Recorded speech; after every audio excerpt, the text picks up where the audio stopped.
roam? It's a big question right now. I mean, technically, some sort of flex here for Evos as well with the Barats, but technically with the X-Borg already, it should be an X-Borg XP, Barats in the jungle, and a Hereth in the gold lane. Same thing goes to Rrq with the Fredrin and Pepito and the Lo Yi. We all know where they're going, and for Rrq, it makes it a lot easier to target that mid lane down. Clawcun has been one of the key factors as to how Evos Glory get that mid-game power spike and take games over with heroes such as the Valentina and Novaria. Well, we have a quote from former Evos legend. From Emperor. If you look at the recent performance of both teams, my prediction is 2-1, Evos will win. Now the question is that a prediction or is that support coming in from him? I mean, technically you can argue that with a new Rrq lineup, then perhaps he's overlooking that maybe chemistry is not yet there, but he shouldn't have known the lineup. Right, I mean, I guess that's just how much faith he has in his team right now. With the Minotaur band as well, though, seems like Rrq are still trying to go for a fight, and they want to avoid all these big card control tools. But against this global presence, you know, we've seen that Carmilla be a great counter for teams who want to just collide and go in aggressively. Unlike a chip, though, the Lo Yi can be a bit more flexible, so that is something that maybe Rrq might be baiting Evos into thinking. So we saw a comment from Emperor earlier on. Let's see a comment from a former Rrq McKayon player. I believe Rrq can win. We need this victory. Let's go. Full support from everyone. But back to the drafts. Helkert has actually been left open. Might we see that come through? We've seen Evo starting to experiment with their drafts. Maybe not so much for Rrq, but they go in for the Franco. So they're really betting that they can go for pickoffs with the Lo Yi, with the Franco too. It's a signature hero for Vin as well. I think it's going to be a different way to play the Franco. I think this Franco will be played by like utilizing the flank potential of the Lo Yi, because usually we expect Franco to land hooks. Sure, he can do that in the early game, but towards the later stage, Hereth is probably gonna have Purify. Barats has a built-in anti-CC, and X-Borg, I don't know if you want to really hook the X-Borg. The Vexana there as well to cancel out the Bloody Hunt ASAP in case anyone does get hit by that suppression. And the last pick, Tigreal. But will we see that Helkert? Will we see something new for Rrq? They need a gold laner. I don't think so. Exactly. And what gold laner fits here? In a proper team fight, it doesn't seem like there's any real good picks to really combat Evos. They gotta rely on some kind of snowball or some kind of big AoE. No, it's gonna be a Roger. They're just banking on full-on aggression. Technically 3 fighters, 1 hook, 1 suppression, and a diversion. Will that be enough to take down the Tigers, though? It all depends on the execution. It's peculiar, right? Because if they really wanted to commit to that early game snowball pickoff strat, I would have thought that maybe a Brody could have worked better. I think you made a face earlier. What are your thoughts on the Roger? Well, you know, the Roger pick is the safest pick there, right? Technically, you can also go for the carry, but you need a bit more range, you need a bit more survivability. The Brody pick, though, okay against the Hereth, it's too risky to pick up for Rrq here. There's a Tigreal. Bad part about Brody is you're kind of forcing the flicker, and if you go for that up against a Tig, you're free food for Evos. And right now, we just have to see the lineup rating. Skylar, a very risky battle spell, no Purify. So even then, he doesn't go for the Purify. Well, there it is, ladies and gentlemen. The decisions have been made. The compositions have been set. Welcome to game number 1 of the second classical derby of MPLID. Welcome to season Mobile 13. Legends. As we just get straight into game number 1, Evos versus Rrq McKayon. I'll tell you one thing, in this early game, Vin has a lot of work to be doing, man. He cannot be passive. He needs to try and make this Franco work better than any time before right here against a composition that will be able to be so dominant in a team fight. Seems like early aggression is what Rrq are attempting to use, but to what end? Which lane will they prioritize? That is the main question here, that maybe Evos need to try and consider as well. Look at the battle spells. No Purifies for both teams. Quantum Charge and Skylar, though, does seem like he's going to be playing it more of a standard style. Vin with the focusing mark, of course, will be looking to try and augment that damage. The rest of the emblems here by GameSmack showing Brands with a tenacity, knowing that he's going to be one of the main targets. Inspire for an extra bit of cooldown reduction, for more mobility, more shields, more outplay potential. Same thing can be said for Clockun, whose job here, I think, is going to be all defensive crowd control and letting Dreams do his thing as the main engager for the side of Evos. A lot of eyes placed on the Roger pick, on the Franco pick as well. But one thing that is special, that is kind of poetic for RRQ's Clay, is this pick that he's on was the very pick he used to knock RRQ out in the Season 7 playoffs, day number 1. And it was his signature pick before joining RRQ, back with Genflix's Aerowolf on this Luo Yi. That's actually pretty good insight there. And talking about the Luo Yi, I think the Luo Yi and the Franco, they also have a little bit of a loophole in the early game. Why? Because they're not dependent on that level 4 power spike. Look at that damage already coming through. Vin, level 1, already has the Iron Hook. So in theory, they do have a lot of power, but Dreams is not letting it come through easily as they both collapse now on the next neutral objective. The burst that you have with the Paquito and the Luo Yi, already seen through the Faraga armor, taken out completely. RQ looking for an angle to join in. Dreams instantly with a flicker and the implosion. It's an Eternal Guard, they shove him in! Not a miss of it all, it's first blood over to Evos. It's everything to Evos, and Don will have to just punch the Eternal Guard. Dreams with a double, Clockun with a double.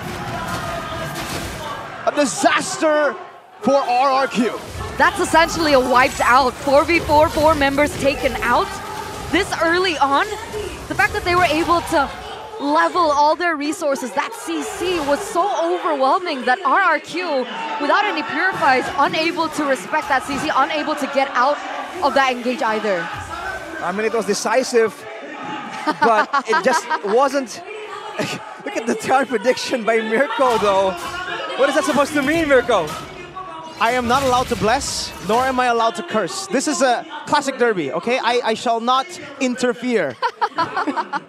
Everyone's looking at him as well in the arena. But yes, Arashi, keep going. I feel like right now RRQ, they gotta win in the setup as well. They've already shown that they have better burst. They do have tools here to really gain success, but especially with that Franco pick, they gotta start off a fight off a hook, man. They can't walk in like that and allow Dreams to be the proactive one. He picked up 2 kills in that fight, and Clockun picked up the rest. Against a Vexana and Tigreal, you gotta be a bit further away, but look at this secret play. Boy Hunt cancelled by the shove from Dreams, no implosion yet. An RQ, an Iron Hook over Dreams! Finds an implosion to find them all! And now Brands goes wild in the back, finds a trade. It's roll for roll, but look at the rest of Evos who are coming back onto him. Skylar with a flicker, now in Lycan Pounce will still be caught in the Eternal Guard and stopped down by Annabelle. Goosebumps! That instant turnaround, that counter engage coming in from Evos was brilliant. Amazing implosion by Dreams, being able to buy some time as well, and the follow-up from the rest of the members. The synchronization that Evos are currently displaying, that is what was so concerning about RRQ with this new lineup. RRQ, they're trying to be creative and catch Evos off guard, but Evos just seem prepared for everything. Daytona's welcome. Annabelle with a chop down onto Vin, throwing him in, and my goodness! Say goodbye to Vin. Brands with his own Nizamon force in the back. Don. Ferricic trying to follow up. Don just needs one more shot and finds it onto Clockun. Clay gonna be melted down by the likes of Brands and Fluffy. In a turtle. It's gonna be Dreams who locks him down, but Ferricic somehow is able to steal it away. Now Dreams with a knock up, and Fluffy blows him up with the last insanity. They got the neutral objective RRQ, but at what cost? They're just throwing bodies at Evos again and again. It's a better performance with Dawn going for the flank, denying Clockun, taking him out. But they gotta plan further as Dreams makes another play. Knocks him up, no implosion thus far. Skylar with a Lycan Pounce, but Brands is just going ham. A Bloody Hunter cancel out the dashes, but it's not gonna help Skylar to escape. It will still just be a 1-for-0 as Annabelle looks to go up top. An Iron Hook or Dreams, but now with Annabelle stopping him down. Deaton is welcome, a chop down, and now it will be Vin again, taken out for the 4th time in this game. Dreams will not even be traded back, and RRQ are on the back foot. Dreams is popping off here in game number 1, a 2-0-6 so far. And you can already see that he's been helping Brand so well already with the Starlium side. And even here, the mid lane turret gets taken out as well. Almost everyone on the side of Evos, including Dreams, nearing a 1k gold advantage. Clockern with Enchant Talisman is just going to be spamming those spells out. So in a big fight, I feel like now Rrq, they have to go for the isolated fights, the real legitimate pickoffs. Even in skirmishes 3v3, 4v4, I don't feel like they have the tools necessary to really come out on top here. I mean, essentially they still have Clay's diversion, right? It hasn't been utilized too much so far. It feels like they're using the diversion as a response to Evos' footprints. They're like playing into the tempo of the White Tigers and not vice versa. Seems like they're just adapting and moving according to what Evos is doing. Again and again, even with the diversion, they're always one step behind, and Evos are always the ones already in place, already set up for a neutral objective take or a pick-off again and again. With Vin finding information right here, they're so far behind. I don't know if they still want to go for a fight. 5k gold behind here. Diversion play into the midst of it all. Vin with a flicker on the bloody hunt, but he's all alone. Now isolated and taken down for the 5th time in this game. Rrq will find nothing with that. It's looking really bleak for Rrq right now, with Evos just coming into the jungle uncontested. No one able to stay in the front.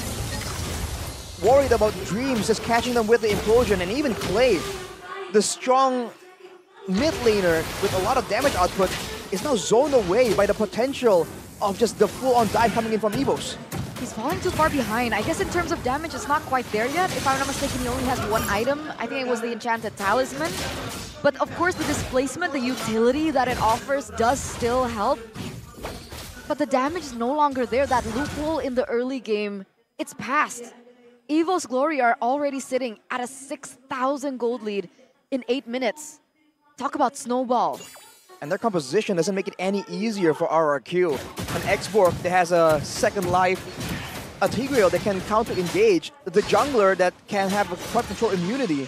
There are very limited options Rrq have right here that if they really want to go for a pick-off. They have to find Brands who's positioning very well with a lot of outplay potential, shielding and mobility, or they have to get the Clockern who's in the back. And if they just send everyone to try and send out damage to Clockern, then the backline gets absolutely decimated by the frontliners, the fighters of Evos, who are ahead in gold, who will do a lot more damage. You can even see in terms of gold, right? Brand's number 1, 7k already. What was the last item? So already has 3 items. Right. So, man, it's going to be so difficult for Rrq to find anything right here, as Evos, once again, they're just contesting everything and they're still building up for an insane snowball. With Brands getting the Blood Wings as well, he's going to be even more tanky. I don't think even if he gets hooked, his team won't be able to save him. Oh no, Brand still gets the buff as well. And that's the big concern right now for Rrq with that Franco pick, right? They all technically have ways. Heck, Brands, the guy we expected to bring Purify, even doesn't even care about the Iron Hook. He knows that the tanky members in the front will be enough to take the Iron Hook, and that's what Fluffy's doing already now, zoning Vin away.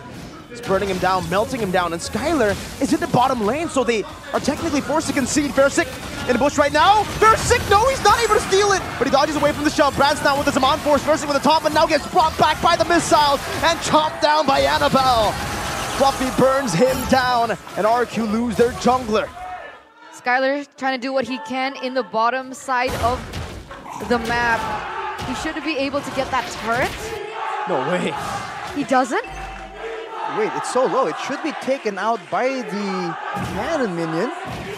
It's standing for quite a while there. Wow. They don't even get that trade. That turret survived for way too long. You take a look at the items here. Fluffy already with the War Axe and the Brute Force Breastplate. He's going to be a lot more mobile and he's going to be doing a lot more damage.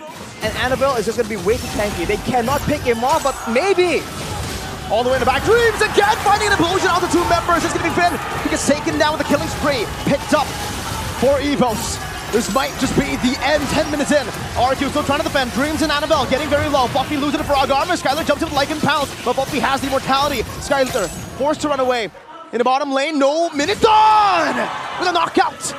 Onto Brands, finding one. Rrq chasing Evos Glory out of their base. But it is still a win for Evos. They've cracked the base open. A 9,000 gold lead from the White Tigers. A nice shutdown onto Brands, but like you mentioned, the base has been cracked. Luckily for Rrq, it is the mid lane that was cracked. It wasn't those side lanes, and we're coming to the point where both of these teams are going to start going for the next Lord. A diversion play. Where are they going? Are they going? Oh. Right into Fluffy, but External Guard finds 3. Dreams looking for an angle to go for an implosion, not able to find it, as that's going to be the rotation to cut him off. Rrq backing away after that risky gamble of a play with the diversion.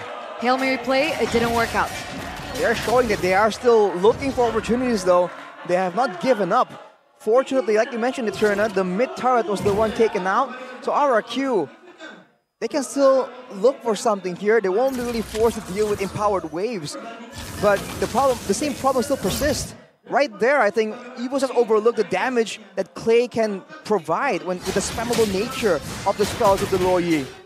But now it's still at a 9k gold lead, more or less. Rrq are still the ones just desperately trying to find something, and Evos aren't really giving them a lot to work with. Oh no! Skylar checks the bush. Implosion used up, but he is able to flicker out. Now Vin looking for Brands, who's forced to flicker as well. 2 flickers burnt, both gold laners. Ooh, great respect for Brands there to immediately use the flicker. I guess he still is very wary of the potential of Rrq to just pull off something crazy. The bottom side is pushing, but Fluffy will be able to deal with that. And here's the problem now. Without all these turrets, Rrq are losing a lot of safe zones they can usually use to coordinate, to set up for big plays, especially with the next big neutral objective coming up. The Lord up right here. Evos are already grouping together, making sure that they have each other's backs if Rrq does go for an insane pick-off attempt. I wonder if Rrq are now starting to regret not utilizing the Purify. But either or, honestly, they can try to bait it out with... They can try to bait out Dreams with the Iron Hook. Ooh. A lot of damage. Yeah, quite a bit onto Fluffy. That's Loyi burst potential. So I guess the X-Borg, some damage can be traded back. That's because no one else is around. If Rrq keep repeating that process, Fluffy can try and bait that out and then allow his team to just come in and cut off Rrq right from the center. It seems that they're still trying to make sure that the Lord does not get resetted. Oh no. But this is not a situation that benefits Rrq as Brands picks up his 4th item, the Holy Crystal, massive power spike. Massive power spike, and Rrq is 2 levels below, but it looks like Rrq still want to commit. Oh, this is a risky play, but they have to do it now. Rrq jumps in, but he will not be able to find the Dreams again. Finds the implosion onto Rrq. Cut down by Brands. Clay forced to flick around. Vin with a bloody hunt now onto Brands. They're able to go for the knockout now, and that's going to be 1 member traded in for 2, but the Lord still goes in favor to Evos. Diversion onto the base to get them to safety. Oh Lord, enhanced this time in the mid lane. Coming to crash down on Rrq's base. They don't have Brands. They don't have Siege at this point. Rrq, they should still be able to defend. Don going for the minion clear, as that's the last insanity to the back of the Eternal Guard from Klokkun will be the last weapon for Evos to take Rrq down in game number 1. Not even the Prince can deny this from Evos. 1-0 start to the Classic Derby. A very convincing win at that. The White Tigers dominated the Kings of Kings in game number 1. And my personal highlight was Dreams. He popped off on the Tigreal. We don't see Tigreal that often anymore in this meta, the way that these patches have been rolling in. But in this particular composition and against the composition of Rrq, it worked out really well. They were banking on the fact that they could go for the pickoffs, and every time they landed an Iron Hook, it was counter-engaged by Dreams, realizing that Rrq's